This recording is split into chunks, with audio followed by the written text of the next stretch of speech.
होता है। पूजन में जो विधि और विधान है, जो क्रियाएं हैं, वो सभी जीवन जीने के एक अंग है, एक कला है।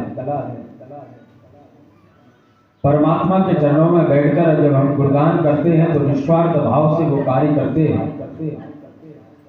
स्वार्थ की भावना से किया हुआ कार्य विलंबता से वो सिद्ध होता है। निस्वार्थ भाव से किया हुआ कार्य अति सिद्ध और जल्दी कार्य होता है। यहाँ पर जितने भी यजमान हैं सभी के कार्य अलग अलग हैं, सभी की मनोकामना अलग अलग है। और ये व्यक्तिगत कोई अनुष्ठान नहीं है, ये सर्वेषां जनानां परम कल्याण कामः है। यानी सभी जन मिलकर इस कार्य को करते हैं और सभी अपनी मनोकामनाओं को पूर्ण करते हैं, और ये संभव सिर्फ यज्ञ के कार्य से पूर्ण हो सकता है। यज्ञ ही परमात्मा का स्वरूप है। यज्ञ में किसी विशेष देवता का पूजन नहीं, समस्त देवताओं का मंडल सहित पूजन का कार्य होता है। सभी देवताओं के पूजन करने का तात्पर्य यह है कि पता नहीं कौन से देवता कौन सी देवी आपके ऊपर कृपा करें और आपके कार्य को पूर्ण करें। जड़ से लेकर चेतन तक जितनी भी अवस्थाएं हैं सभी यज्ञ के कार्य से ही पूर्ण होती है। यज्ञ से ही सबको कुछ ना कुछ प्राप्त होता है, चाहे देवता हो, चाहे मनुष्य हो, चाहे प्रकृति हो।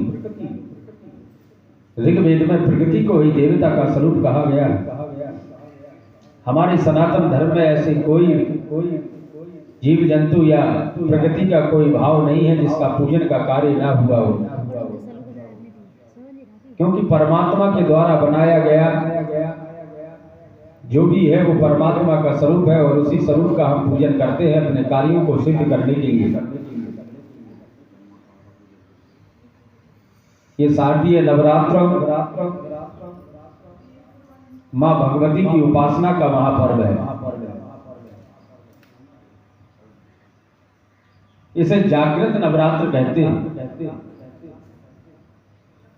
चैत्र नवरात्र और शारदीय नवरात्र दो जागृत नवरात्र कहे गए हैं, और इन दोनों नवरात्रों में माँ भगवती की आराधना, उपासना और नवदुर्गाओं का अर्चन बंधन बताया गया है। उनकी उपासना करने का पर्व कहा गया है।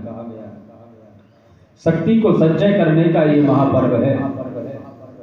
जब हमारे जीवन में शक्ति की प्राप्ति होती है तो हमारा जीवन संचालित होने लगता है। और इस शारदीय नवरात्र में आज षष्ठम दिवस यानी कि माता कात्यायनी का महापर्व है। नवदुर्गा यानी कि 9 देवियां, जिनकी अधिष्ठात्री देवी माँ भगवती, महाकाली, महालक्ष्मी, महासरस्वती है।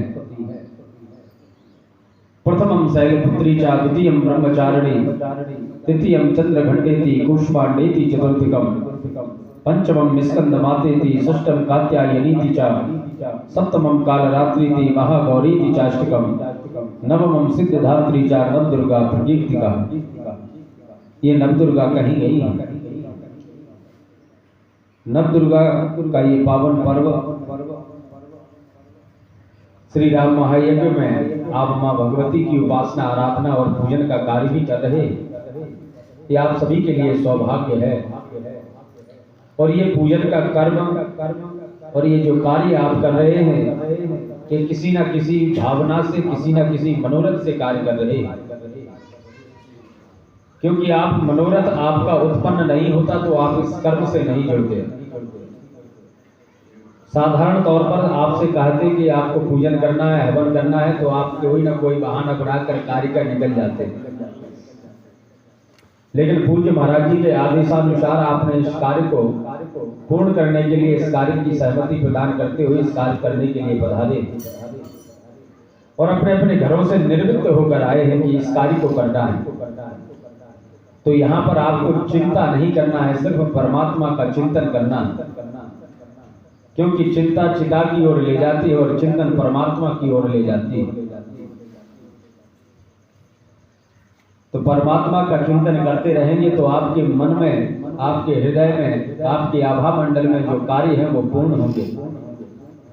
आपको भगवान की प्राप्ति होगी, भगवान की अनुभूति होगी। परमात्मा की कृपा जब व्यक्ति के ऊपर होती है तो ये कार्य उसके जीवन में उसको करने का अवसर प्राप्त होता है। जैसे कि पद्म पुराण में एक श्लोक आया है, पिता धर्मा पिता कर्मा पिता ही परमं तपा पितरी प्रीतमापन्ने सर्वदेवता नमस्कृतः। पिता ही धर्म है, पिता ही कर्म है, पिता ही सर्वश्रेष्ठ तपस्या है। पिता के प्रसन्न हो जाने पर सारे देवता अपने आप प्रसन्न हो जाते हैं। तो ये पितरों की महती कृपा है आप सभी के ऊपर कि आप देवताओं का अर्चन वंदन करने के लिए यहाँ पर आए हैं और अपने मनोकामनाओं को पूर्ण करने के लिए इस कर्म को कर रहे हैं। पितरों के आशीर्वाद से ही ये कार्य संभव होता है। बाड़े पुत्र पिता के धर्मा, जब पिता कोई धर्म का कार्य करता है तो पुत्रों को उसका आशीष प्राप्त होता है और पुत्र आगे बढ़ते हैं। आपके पितरों का ही आशीष है, आशीर्वाद है जो आज आपको प्राप्त हुआ और आप देवताओं के अर्चन वंदन के लिए यहाँ पर आए। मनोरथ तो एक कार्य सिद्ध करने के लिए बहाना है आपको इस पद्धति से जोड़ने के लिए, क्योंकि ये सनातन पद्धति का कार्य है जो आप और हम सब छोड़ रहे हैं।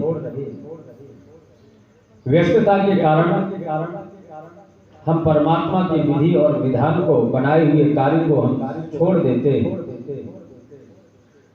यज्ञ का कार्य बहुत बृहद है, लेकिन आप सभी के लिए सुगमता से और सरलता से इस कार्य को करने के लिए यहाँ पर कार्य करा रहे हैं कि आपके मन में कोई ऐसे विकार उत्पन्न ना हो कि आप इस कार्य को करने में अड़चन आपके जीवन में और आपके शरीर में आ जाए। क्योंकि मनुष्य का शरीर जो है, मनुष्य के शरीर में ही देवता, असुर और मनुष्य तीनों एक साथ वास करते हैं। चारों युगों में देवता, असुर और मनुष्य का कार्य रहा है और सभी अपने अपने कार्यों से तल्लीन रहे हैं। सतयुग में देवता, मनुष्य और असुर तीनों अपने अपने लोकों में वास किया करते थे। देवता स्वर्ग में, असुर पाताल में और मनुष्य पृथ्वी पर। त्रेता युग में पृथ्वी लोक पर ही देवता, मनुष्य और राक्षस आकर रहे हैं। उसी प्रकार द्वापर युग में भी देवता, असुर और मनुष्य पृथ्वी पर आकर रहे और एक ही परिवार में आकर रहे। और कलयुग में देवता, मनुष्य और असुर मनुष्य के शरीर में ही व्याप्त होकर अपना कार्य करते हैं। हमारे शरीर में नेगेटिविटी ऊर्जा का संचार होता है, आसुरी शक्ति बढ़ती है और हम पुण्य के कार्यों में बाधा डाल देते हैं, यानी कि स्वयं उस पुण्य को प्राप्त नहीं कर पाते जो हम सोचते हैं और समझते हैं।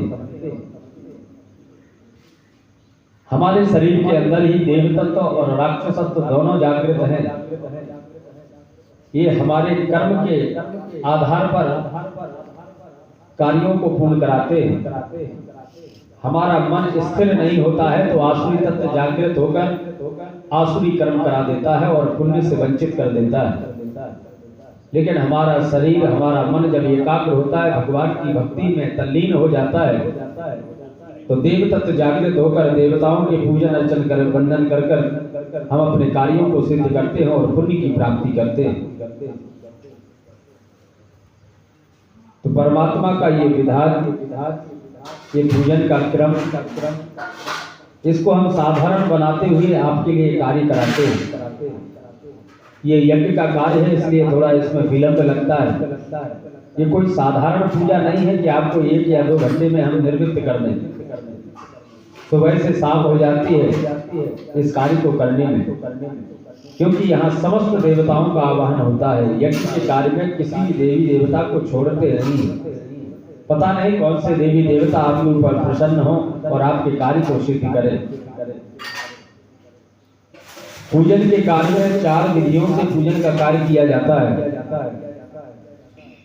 जो वैदिक पद्धति में बतलाया गया है। पूजन करने की 4 पद्धतियां हैं, पंचोपचार, दशोपचार, राजोपचार और षोडोपचार। इन चारों पद्धतियों से आप पूजन का कार्य करते हैं। और पूजन का जो विधि और विधान है वो सहजता से, सरलता से आपको बताया जाता है और समझाया जाता है। अभी तक आप जितनी बार पूजन किए हैं, ना तो आपको ये पता रहता है कि हम किस देवता का पूजन कर रहे हैं, किस विधि से कर रहे हैं, किस लिए कर रहे हैं और कैसे इस कार्य को पूर्ण करना है। बस कार्य करते हैं, उसके प्रतिफल क्या होंगे, उसमें कुछ प्राप्त होगा या नहीं होगा, ये बिसर जाते हैं। कई लोग तो ये समझते हैं कि पूजन का कार्य हो रहा है, पंडित जी पूजा करा रहे हैं, अच्छा करेंगे तो हमको लाभ प्राप्त होगा और बुरा करेंगे तो पंडित जी भोगेंगे। ये मन में कई लोग धारणा बना लेते हैं। ब्राह्मण का कोई दोष उसमें नहीं होता है। व्यक्ति अपने मन में ये धारणा बना लेता है जैसी पूजा करोगे वैसा लाभ होगा। पूजा सब प्रकार की होने लगी है, लेकिन पूजा जो पूजा होती है वो उसी विधि और विधान से होती है, आपके मन और आपके बनाए हुए पद्धति से नहीं होती है। पूजन का कार्य ब्रह्मचर्य का पालन करने से होता है, व्रत को धारण करने से होता है, एकाग्रता से होता है, परोपकार से होता है, अपने हाथों से दान और दक्षिणा करने से होता है, और परमात्मा के पूजन कार्य में गुणगान करने से होता है, और विश्वास करने से होता है। जब परमात्मा का हम पूजन करते हैं तो उन पर विश्वास करना चाहिए और उन पर सब कुछ समर्पित हो जाना चाहिए। भगवान के सामने कोई भी पद, कोई भी गरिमा, कोई भी अनुशासन का प्रयोग नहीं करना चाहिए कि आप कौन हैं, क्या है। परमात्मा के सामने हमेशा न्यूट्रल होकर कार्य करना चाहिए, क्योंकि परमात्मा के सामने, देवी देवताओं के सामने आप अपने पद की गरिमा रखेंगे तो आपको कुछ प्राप्त नहीं होगा। और परमात्मा तो हमारे पिता हैं, और पिता अपने पुत्र को कभी दुखी नहीं देख सकता। तो परमात्मा पर विश्वास करते हुए उनके चरणों में समर्पित हो जाएं, उनका चिंतन करें ताकि आपके मनोरथों का पूर्ण हो जाए। आप जिस कार्य से, जिस सिद्धि से यहाँ पर आए हैं वो आपको प्राप्त हो जाए। उस विधि और विधान से उसका पालन करें जो आपको करना है, क्योंकि यजमान का ही कर्म होता है पूजन का कार्य करना,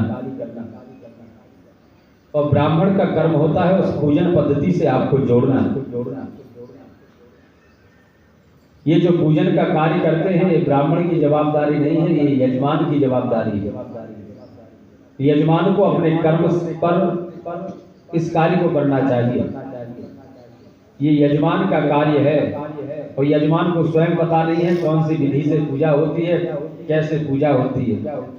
जब आपको स्वयं पता नहीं होगा तो वो पूर्ण कैसे होगी, आपको संतोषी कैसे प्राप्त होगी। इसीलिए आपको विधि और विधान से हम जोड़ते हैं, बताते हैं और समझाते हैं, क्योंकि ये यजमान का कर्म है। तो जब आप अपने कर्म को तल्लीनता से, सात्विक विचार से उसको पूर्ण करते हैं तो वो सफलता की ओर जाता है, और आप जिस कार्य और जिस मनोरथ से कार्य करते हैं वो पूर्ण होता है। माँ भगवती का ये महापर्व आपके लिए हर्ष और उल्लास भरा रहे। आप बहुत भाग्यशाली हैं कि आप अपने मनोकामनाओं को पूर्ण करने के लिए आपको ये शुभ मुहूर्त, स्वयं सिद्ध मुहूर्त है नवदुर्गा। इसमें ना तो अग्नि का वास देखा जाता है, ना देवताओं का वास देखा जाता है। कोई भी कार्य आप करते हैं तो पूर्णतः सिद्ध होता है। ये नवरात्र के पर्व ऐसे हैं। कुछ दिवस ऐसे होते हैं हमारे सनातन धर्म में जो स्वयं सिद्ध मुहूर्त हैं। नवरात्र हुआ, दशहरा हुआ, दीपावली हुई, होली हुई, मकर संक्रांति हुई, अक्षय तृतीया हुआ। ऐसे कई पर्व जो आते हैं जो स्वयं सिद्ध हैं, इसमें किसी मुहूर्त की और किसी अग्निवास की जरूरत नहीं होती। तो आपके ऊपर माँ भगवती की कृपा है और पितरों का आशीर्वाद और देवता आपके ऊपर प्रसन्न है, तभी आप इस मुहूर्त में इस कार्य करने को आए। बस आप संयम से इस कार्य को करेंगे। नकारात्मक ऊर्जा का संचार नहीं करेंगे, सकारात्मक ऊर्जा का संचार करेंगे।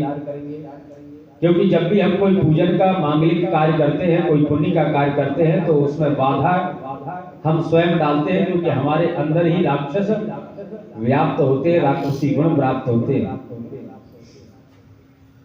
क्योंकि कलयुग में ये प्रभाव है कि मनुष्य में ही देवता असुर दोनों वास करते हैं। और जब हम कोई पुण्य का कार्य करते हैं, मनोरथ पूर्ण करने के लिए पुण्य को जागृत करते हैं, परोपकार का कार्य करते हैं, दान दक्षिणा करते हैं, तो वो राक्षसी प्रवृत्ति का जो गुण होता है वो जागृत होकर हमको उस कार्य करने में बाधा पहुंचाता है और हम उसका सहयोग कर देते हैं और वो अपने कार्य में सफलता प्राप्त कर लेता है। लेकिन आप सभी धार्मिक हैं, सभी सनातनी हैं, आप परमात्मा पर विश्वास करने वाले हैं। परमात्मा पर जब विश्वास करते हैं तभी आप इस कर्म से जुड़ते हैं। तो परमात्मा पर विश्वास करते हुए इस कर्म से जुड़े और नकारात्मक ऊर्जा को समाप्त करते हुए सकारात्मक ऊर्जा का संचार करें और सभी देवताओं का पूजन करते हुए उनका आशीष अपने ऊपर धारण करें, ताकि आपके सारे कार्य सिद्ध हो जाएं। इस विधान से जुड़ने के लिए सबसे पहले ब्रह्मचर्य का पालन करना पड़ता है।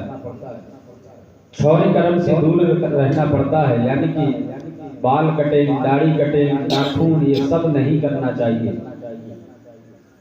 ब्रह्मचर्य का पालन करना चाहिए, कम बोलना चाहिए, प्रसन्न रहना चाहिए, आहार भी कम लेना चाहिए, दान दक्षिणा करना चाहिए, परोपकार करना चाहिए, दूसरों की प्रसन्नता के लिए आपको ये कार्य करना चाहिए, तब जाकर ये कार्य पूर्ण होता है और अभिष्ट सिद्धि की प्राप्ति होती है। जैसा कि आप सभी ने कल माँ भगवती का कवच को धारण किया था और मैंने कल आपको बताया था कि आज शनिवार है तो हो सकता है समय मिलेगा तो हम हनुमान कवच को भी धारण कराएंगे। तो ज्यादा समय हम ना लेते हुए आपके कार्य को बढ़ाते हैं ताकि ये कार्य भी आपके जीवन में आपको प्राप्त हो जाए। ब्राह्मणों का कार्य देना होता है और लेना भी होता है। शिक्षा देना, शिक्षा लेना, दान देना, दान लेना, परोपकार करना, और यही ब्राह्मण के गुण हैं।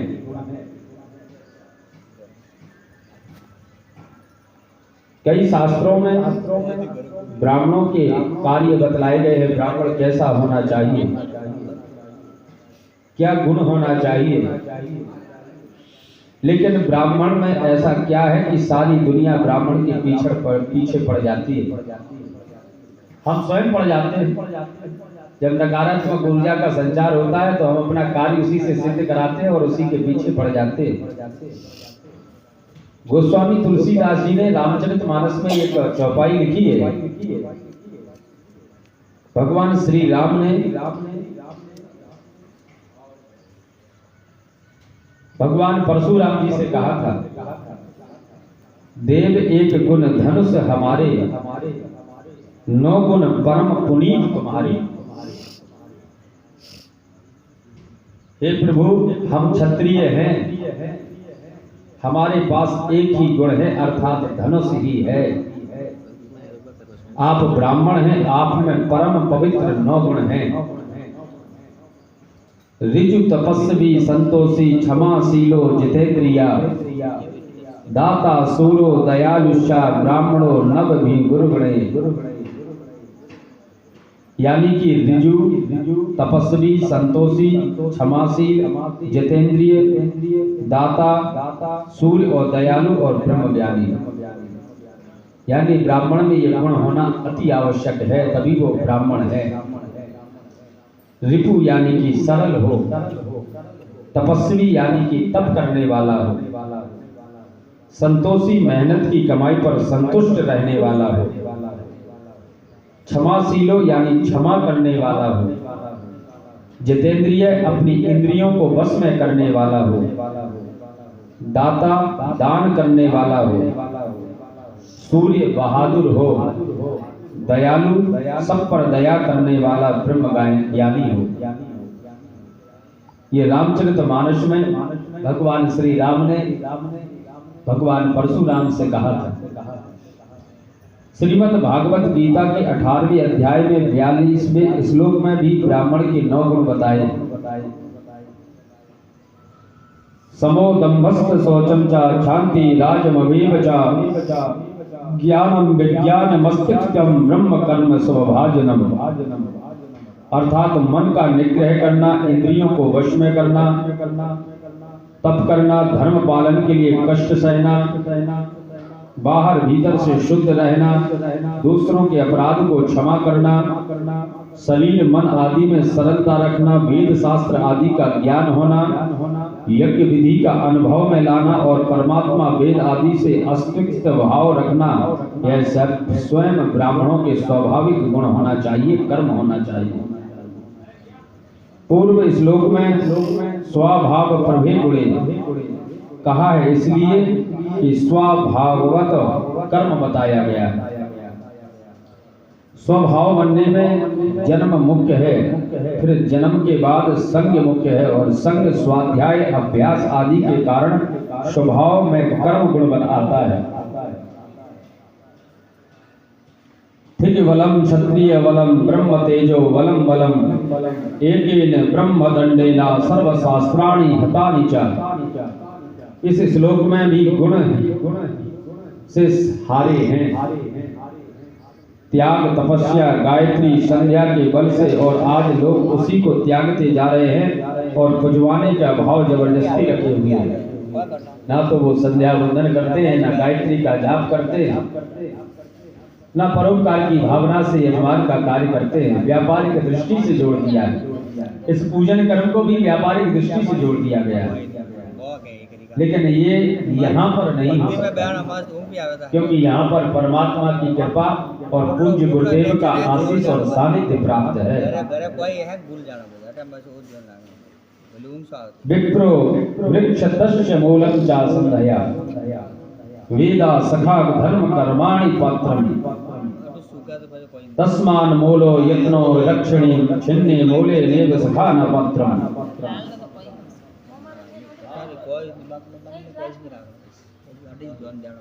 बैठा है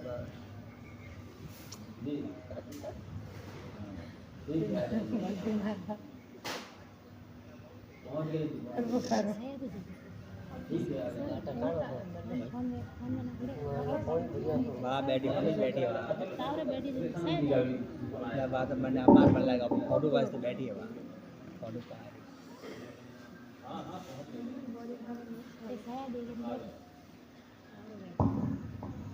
हाल तावरा तो नहीं है क्या? हाल तावरा को नहीं है सब। तस्मान मूलम यत्नतो रक्षणीयम छिन्ने मूले नेव सखा न पत्रम। वेदों का ज्ञाता और विद्वान ब्राह्मण एक ऐसे वृक्ष के समान है जिसका मूल जड़ दिन के 3 विभागों यानी प्रातः, मध्याह्न और सायं संध्या कालीन के समय 3 संध्या गायत्री मंत्र का जाप करना है। चारों वेद उसकी सिखाए हैं तथा वैदिक धर्म के आचार विचार का पालन करना उसके पत्तों के समान है। अतः प्रत्येक ब्राह्मण का यह कर्तव्य है कि इस संध्या रूपी मूल की यत्न पूर्वक रक्षा करे, क्योंकि यदि मूल ही नष्ट हो जाएगा तो ना तो शाखाएं बचेंगी और ना ही पत्ते बचेंगे। पुराणों में कहा गया है, विप्राणाम यत्र पूजन्ते रमन्ते तत्र देवता। जिस स्थान पर ब्राह्मणों का पूजन हो वहां पर देवता भी निवास करते हैं, अन्यथा ब्राह्मणों के सम्मान के बिना देवालय भी शून्य हो जाते हैं। इसलिए ब्राह्मणति क्रमो नास्ति विप्रा देवा विवर्जिता। श्री कृष्ण ने कहा है कि ब्राह्मण यदि वेद से हीन भी हो तब पर भी उसका अपमान नहीं करना चाहिए, क्योंकि तुलसी का पत्ता क्या छोटा क्या बड़ा, वह हर अवस्था में कल्याण ही करता है। ब्राह्मणोस्य मुखमासीद बाहु राजन्यः। वेदों ने कहा है कि ब्राह्मण पुरुष भगवान के मुख में निवास करते हैं। इनके मुख से निकले हर शब्द भगवान का ही शब्द है, जैसा कि स्वयं भगवान ने कहा है, विप्र प्रसादतम धरती धरोहम विप्र प्रसादम कमलावरोहम विप्र प्रसादत अजिताजितोहम विप्र प्रसादत मम राम नाम। ब्राह्मणों के आशीर्वाद से ही मैंने धरती को धारण कर रखा है। अन्यथा इतना भार कोई अन्य पुरुष कैसे उठा सकता। इन्हीं के आशीर्वाद से नारायण हो कर मैंने लक्ष्मी को वरदान में प्राप्त किया है। इन्हीं के आशीर्वाद से मैं हर युद्ध में जीत गया हूँ और ब्राह्मणों के आशीर्वाद से ही मेरा नाम राम अमर हुआ है। अतः ब्राह्मण सर्वपूजनीय है और ब्राह्मणों का अपमान ही कलयुग में पाप की वृद्धि का मुख्य कारण है। ये कार्य है, ब्राह्मणों की ये गुण है जो होना चाहिए। लेकिन यजमान का भी गुण है कि ब्राह्मणों पर विश्वास करना चाहिए, उनका आदर और सम्मान करना चाहिए, क्योंकि वो ही एक माध्यम है आपको परमात्मा के चरणों में ले जाने के लिए और आपको जीवन में सब कुछ प्रदान करने के लिए परमात्मा को प्रसन्न कराते हैं और आपके कर्मों के आधार पर आपको मोक्ष की भी प्राप्ति कराते हैं। लेकिन कभी कभी ये कार्य करते करते हमको अभिमान हो जाता है और घमंड भी हो जाता है। कई लोगों को हमने देखा है कि जब वो दान दक्षिणा देते हैं तो वो अपने आप में अभिमान व्याप्त कर लेते हैं और चार जगह अपनी प्रशंसा कराने लगते हैं, जिससे उनके किया हुआ कर्म भी समाप्त हो जाता है। ऐसा नहीं कि देवताओं को भी अभिमान नहीं हुआ हो, देवताओं को भी अभिमान हुआ है, लेकिन परमात्मा ने उनके अभिमान को दूर किया है। ऐसे ही एक कथा आती है महाभारत से।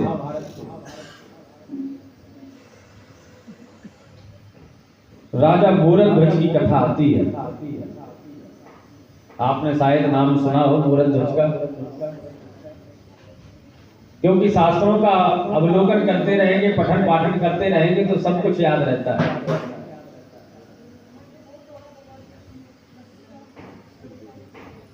सबका जब अभिमान होता है तो परमात्मा ही उस अभिमान को तोड़ते हैं। जैसे कि हमारे शरीर में जब अभिमान होने लगता है अपने धन का, अपने पद का, अपनी गरिमा का, तो परमात्मा ही उस अभिमान को तोड़ देता है और किसी को निमित्त बना देता है, क्योंकि बिना निमित्त किए हुए वो कार्य कैसे होगा।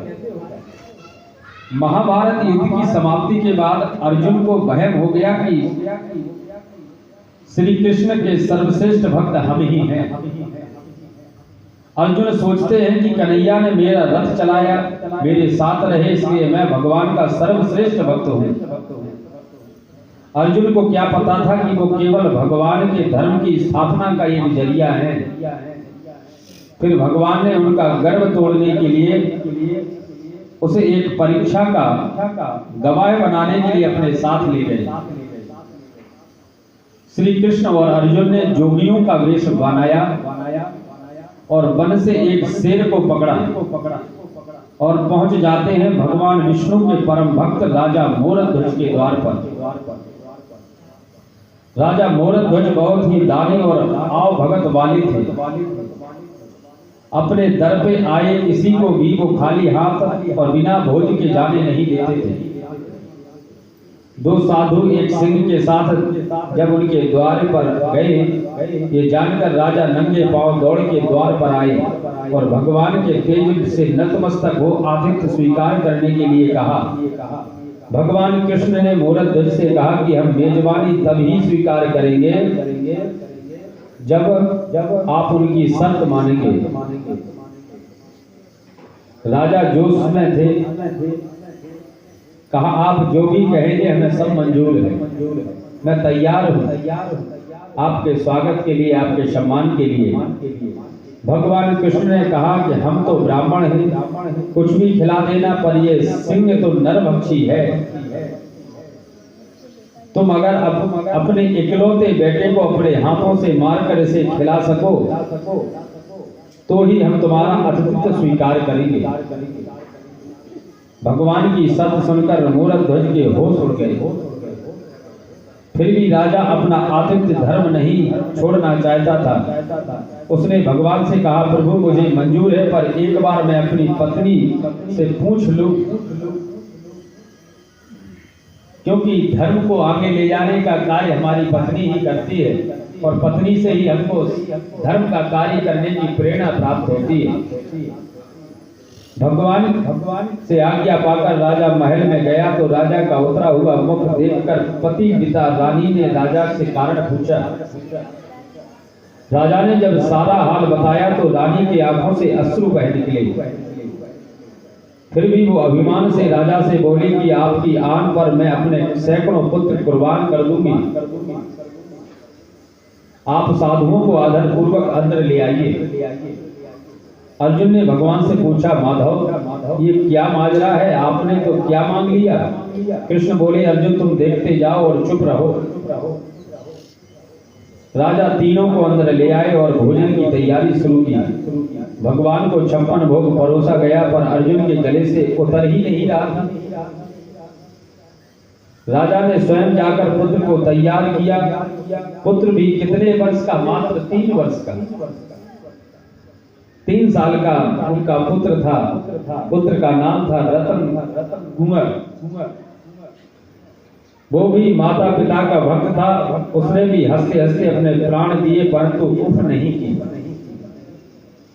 राजा रानी ने अपने हाथों से आरी लेकर पुत्र के 2 टुकड़े कर डाले और सिंह को परोस दिया। भगवान ने भोजन ग्रहण किया पर जब रानी के पुत्र का आधा शरीर देखा तो वो आंसू रोक नहीं पाई। भगवान इस बात पर गुस्सा हो गए कि लड़के का एक फाड़ कैसे बच गया। भगवान रुष्ट होकर जाने लगे तो राजा रानी रुकने के लिए उनसे मिन्नतें करने लगे, उनके चरणों में गिर गई। अर्जुन को एहसास हो गया कि भगवान मेरे ही गर्भ को तोड़ने के लिए यहाँ मुझे लाए हैं और ये सब उन्होंने ही इस रचना को रचा है। वो स्वयं भगवान के पैरों में गिरकर विनती करने लगा और कहने लगा कि आपने मेरे झूठे मान को तोड़ दिया, राजा रानी के बेटे को उनके ही हाथों से मरवा दिया और अब रूठ के जा रहे हो, ये उचित नहीं है। प्रभु मुझे माफ करो और भक्त का कल्याण करो। तब केशव ने अर्जुन का घमंड टूटा जान रानी से कहा कि वो अपने पुत्र को आवाज दे। रानी ने सोचा पुत्र तो मर चुका है, अब इसका क्या मतलब, पर साधुओं की आज्ञा मानकर उसने पुत्र रतन कुंवर को आवाज लगाई। कुछ ही क्षणों में चमत्कार हो गया। मृत रतन कुंवर जिसका शरीर शेर ने खा लिया था वो हंसते हुए आकर अपनी मां से लिपट गया।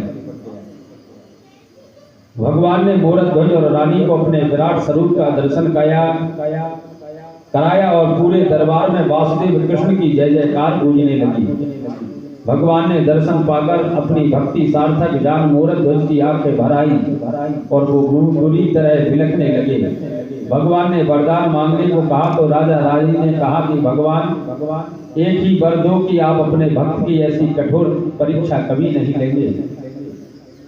जैसे आपने हमारी ली है तथास्तु कहकर भगवान ने उनको आशीर्वाद दिया और पूरे परिवार को मोक्ष गति को प्रदान कराया। ये परमात्मा की लीलाएं हैं जो आपको शास्त्रों में वर्णित पढ़ने को प्राप्त होगा। तो जब आप शास्त्रों का अध्ययन करेंगे तो निश्चित ही आपका हृदय और मन दोनों परिवर्तन होंगे। परमात्मा के कार्यों को समझते हुए आप कल्याण का कार्य करेंगे। फिर आप दया का भाव आपके अंदर जागृत होगा। लेकिन आज हम अपने शास्त्रों से बहुत दूर भाग रहे हैं, अपने धर्म से दूर भाग रहे हैं। इसलिए हमारा हृदय जो है वो पाप कर्म की ओर जाता है, हमारा मन पाप कर्म में लग जाता है कुछ स्वार्थ के लिए। लेकिन वो स्वार्थ पूर्ण करने के लिए क्षण ही आपको सुख देगा, लेकिन ये सफर बहुत लंबा है। ये मनुष्य योनि जो आपको प्राप्त हुई है, ये आपको इसका कुछ भेद पता नहीं है, इसका मूल्य पता नहीं है।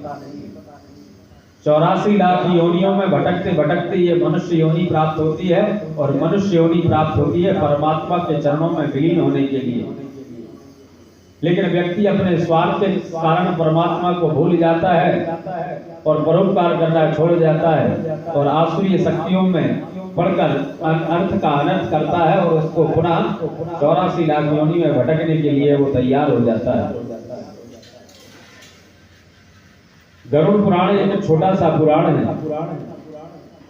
भगवान गरुड़ ने नारायण से मनुष्य को उद्धार के लिए, मनुष्य दुखी और पीड़ित शोषित होने के कारण गरुड़ ने भगवान नारायण से प्रार्थना की थी कि इस पृथ्वी लोक पर मनुष्य का उद्धार कैसे हो, कैसे मोक्ष की प्राप्ति हो, कैसे वो पाप से बच सके। इसके लिए आप कोई उपाय बताए। तब भगवान नारायण ने गरुड़ पुराण यानी वो वाचन कर कर उनको गरुड़ जी को सुनाया था, तब उसका नाम गरुड़ पुराण पड़ा। गरुड़ पुराण का आप अवलोकन करेंगे, उसको पढ़ेंगे, पाठन करेंगे तो निश्चित ही आपके हाथों से, आपके मन से, आपके बुद्धि से कभी कोई पाप कर्म नहीं होगा, क्योंकि उसमें सब स्पष्ट कहा गया है। उसमें किसी देवता की कहानी नहीं है कि कथा हो, उसमें मनुष्य का ही चरित्र और का वर्णन दिया गया है कि कौन से कर्म से क्या लाभ होगा और कौन से कर्म से क्या हानि होगी, ये सारी चीजें उसमें बताई गई। तो समय बीच में मिलता रहे आप लोगों को फेसबुक व्हाट्सएप से, तो अपने ग्रंथों का भी अवलोकन किया करें, क्योंकि हम सनातनी ही सनातन धर्म को नहीं पहचानते। ये सबसे बड़ी मूर्खता हमारी है, और उसका कारण है जिस प्रकार दीपक के नीचे अंधेरा रहता है, उसी प्रकार से इस सनातन के वृक्ष में हम जड़े हुए हैं और वो अंधेरा हमको ही प्राप्त हो रहा है। जब आप धर्म से पद्धति से जुड़ेंगे तो आपके अंदर प्रकाश उत्पन्न होगा। सनातन धर्म ही एक ऐसा है जो परोपकार सिखाता है, और सनातन धर्म स्वतंत्र है और उस स्वतंत्रता का आप भरपूर फायदा उठाते हैं। भगवान की जब पूजन करना हो तो करें, भगवान पर विश्वास करना हो तो करें, उनको गाली बकना हो तो बकें, जो आपको करना हो आप करते हैं। आपके ऊपर किसी का वश नहीं रहता, ना कोई विवश कर सकता है, ना कोई आपसे जबरदस्ती कर सकता है कि नहीं आपको सुबह मंदिर जाना पड़ेगा, नहीं तो आपको ये कर देंगे। क्या चलता है किसी का? स्वयं मन से कार्य करते हैं। लेकिन अन्य धर्मों में ऐसा नहीं है। अब अन्य धर्मों का आपको पालन कैसे करना है ये आपको पता नहीं।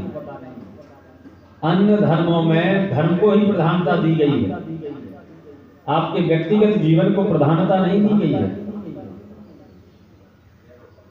आप अपने जीवन में कोई धंधा करते हैं, कोई व्यापार करते हैं, कोई नौकरी करते हैं, कोई कार्य करते हैं, और आप किसी मंदिर के तरफ से गुजरते हैं या कहीं सत्संग हो रहा हो वहां से गुजरते हैं, तो वहां पर आप 5 मिनट ठहरकर वहां उस चीज को धारण नहीं करते और अपने कार्यों में चले जाते।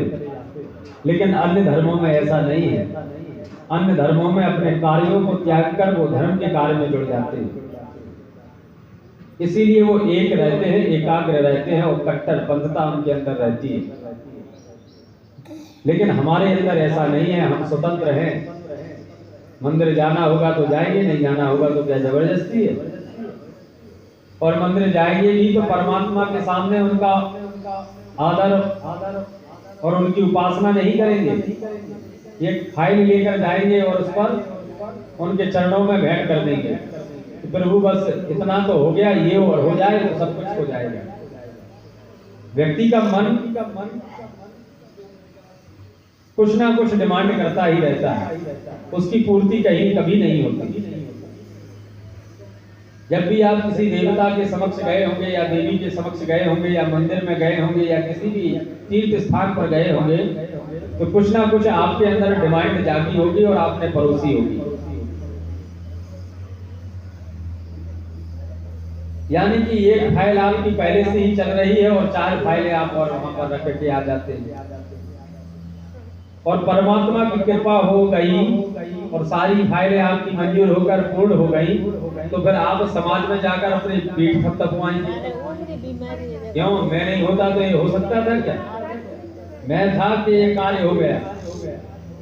फिर परमात्मा को भूल जाएंगे और फिर हाथ जोड़कर उनसे निवेदित भी नहीं करेंगे कि आपकी कृपा से ये सारे कार्य हुए।